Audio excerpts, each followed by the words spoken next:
And Revelation 8 is all about the silence of God when his suffering saints are crying to him. So how do you reconcile silence from an all-powerful, totally in touch God with the anguishing cries of his saints? Well, silence is always interesting, but silence after a profusion of sounds is deafening. Now that's an oxymoron, actually, a deafening silence. Those two words they're incongruent, okay? But when we think about it, that's exactly what chapter 8 is.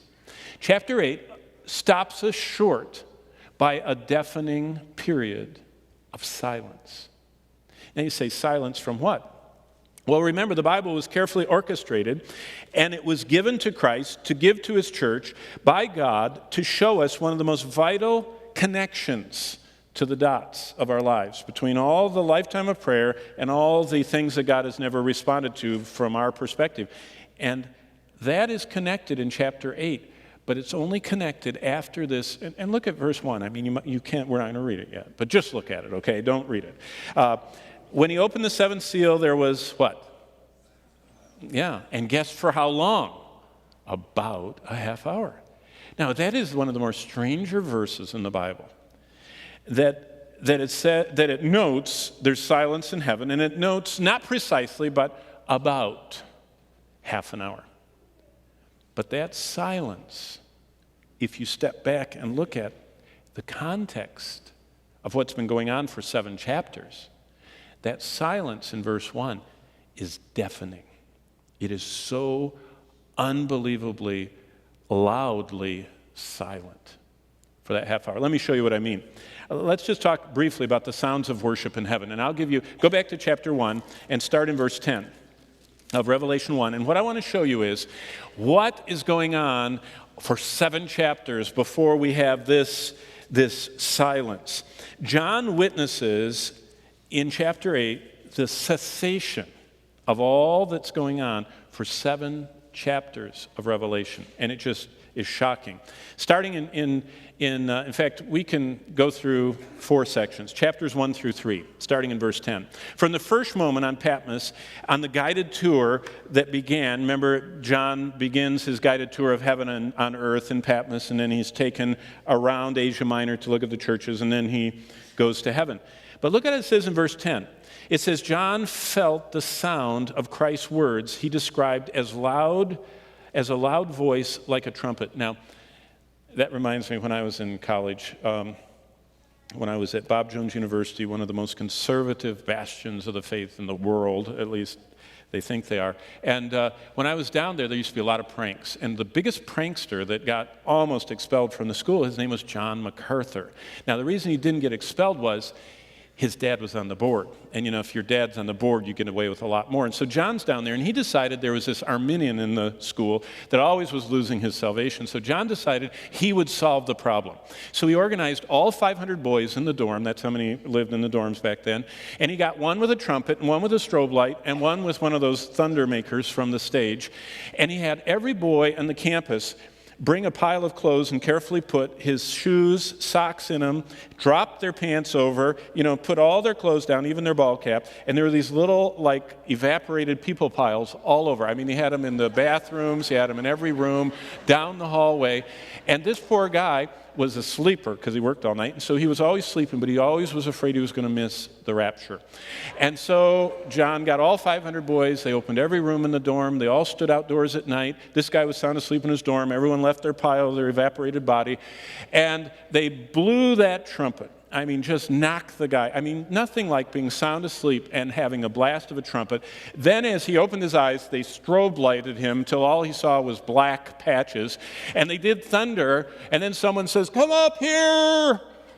And the guy stumbles to the window, and you could hear him outdoors. "Oh, no! Oh, no! Oh!" And he saw all the clothes. And so the moral of that story is, John heard a trumpet, and it was very unsettling. I mean, how would you like someone to come up behind you and blow a trumpet? That's how Revelation opens, and look what it continues. Look at verse 15. And he heard the sound of many waters, like this giant cascade of Niagara. And after that tour, he visits the churches, Look at verse 17. Of chapter 1. After John hears about Christ walking around the lampstands and hears his voice of the trumpet and the voice and sees his face, verse 17 says, he collapses. He faints. The scene that fills that opening chapter was so loud, so overwhelming, he lost all strength and he fell down. Doesn't stop there. He goes in chapter 2 and 3. Look at chapter 4, verse 1. After kind of having a quiet tour around the 7 churches, after these things, in verse 1, I saw and behold a door standing open in heaven, and the first voice I heard, the voice from back in chapter 1, verse 10, was like a trumpet. Only this time he didn't jump. He was expecting it. And chapter 4 shows that God's throne surrounded by, look at verse 5, thunderings and voices. The voices of cherubim, look at verse 8. These huge creatures that are glistening and covered with eyes and 6 wings with 4 faces have these huge voices that can be echoed all throughout heaven saying, holy, holy, holy. Loud enough for everybody to hear. So it's kind of like on the loudspeaker system. And then, verse 11, these 24 elders. They're right up close to the front of the throne room. And there's the throne of God, and these 24 elders are in a circle around it. And what you hear, and I was thinking about the acoustics of heaven are amazing. Because John seems to have been able to hear and distinctly every word of everything. And he could hear, look what it says in verse 11, they are down on their faces, they're face down on the ground, and he can hear precisely, verse 11, you are worthy, O Lord. He could hear every word they were saying. Well, look at chapter 5. It introduces a strong angel in verse 1 with a loud voice. In verse 2, probably this guy, this angel with the loud voice has to speak over the sound of the holy, holy, holies and all of the thunderings and everything else that's going on and the 24 elders talking. But look what it says. There's this strong voice, verse 2, above all the other sounds saying, who is worthy? And then Christ the Lamb steps forward, and look what happens in verses 9 and 10. All 24 of the elders and the cherubim, so the flying 4, fall down too and get down right on their faces. And look what happens in verse 9. The elders sing the song, you are worthy. I've always thought that would be fun to have a song service where we all get down on the floor with our faces near the ground and sing like we're going to around the throne. But they can hear it, and it's going on. And then look at verse 12. It says, and then it's followed after this song with your face on the ground with the voices combined of myriads of uncountable angels, plus the cherubim, plus the 24 elders, and they say with loud voices, verse 12 says.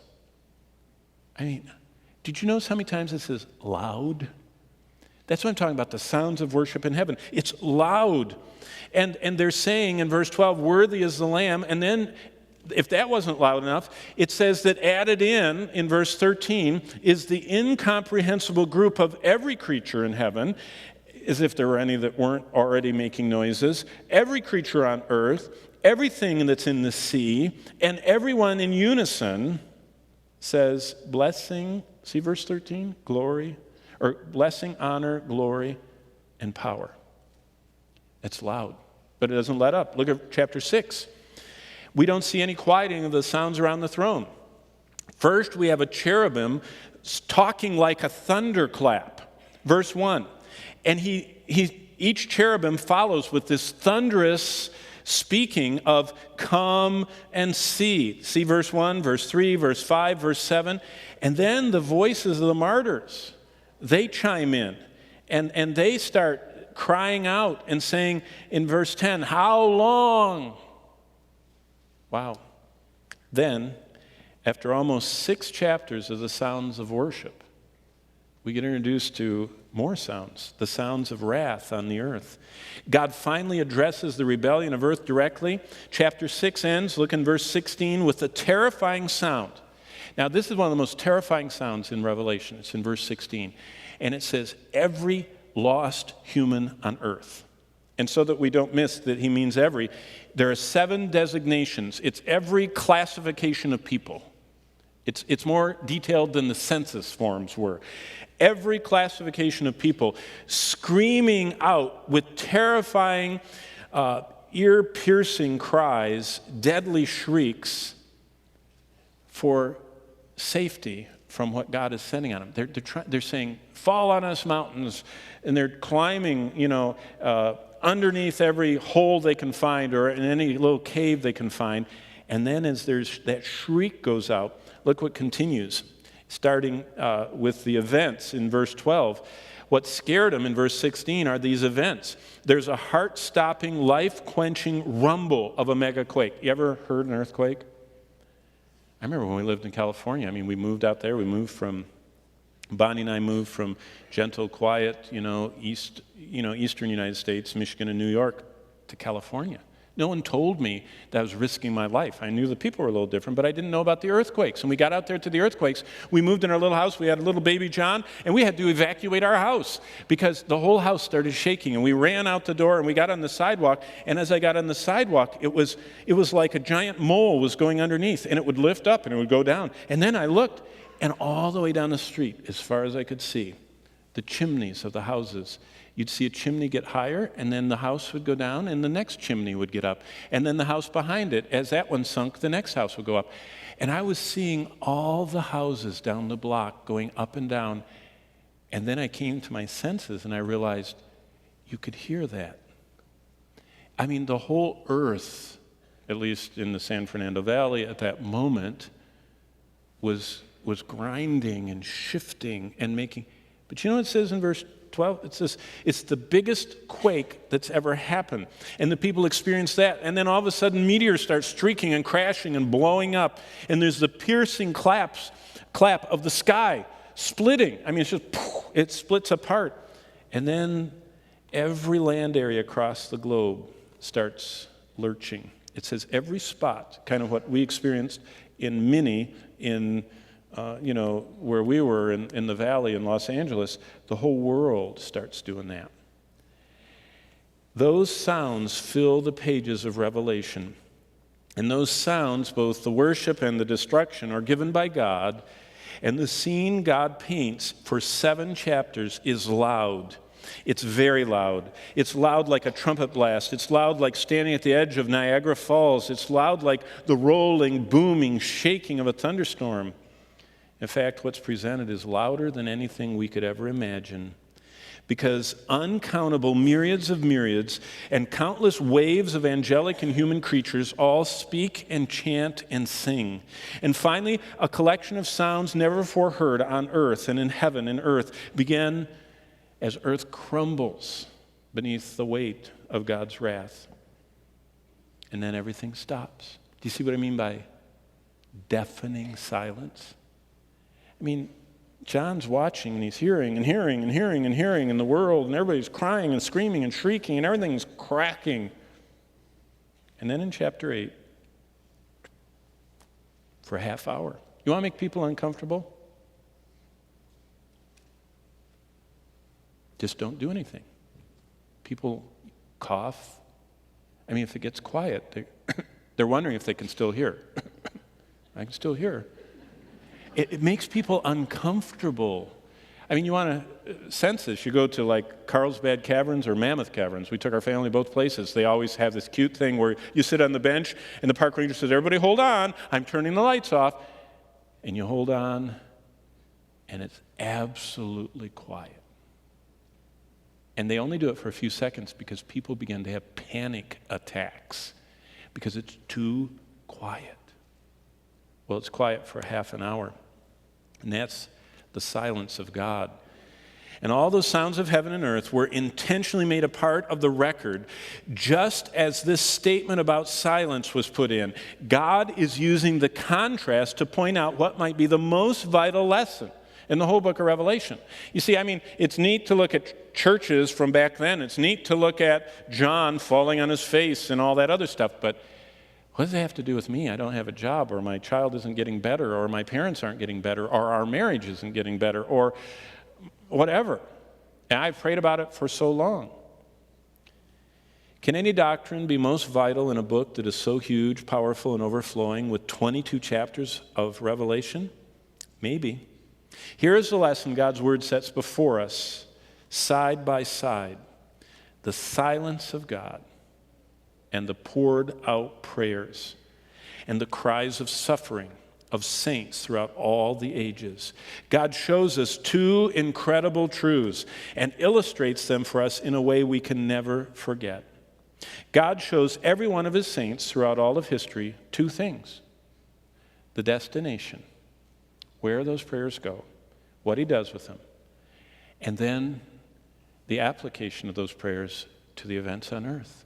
And God puts those two together.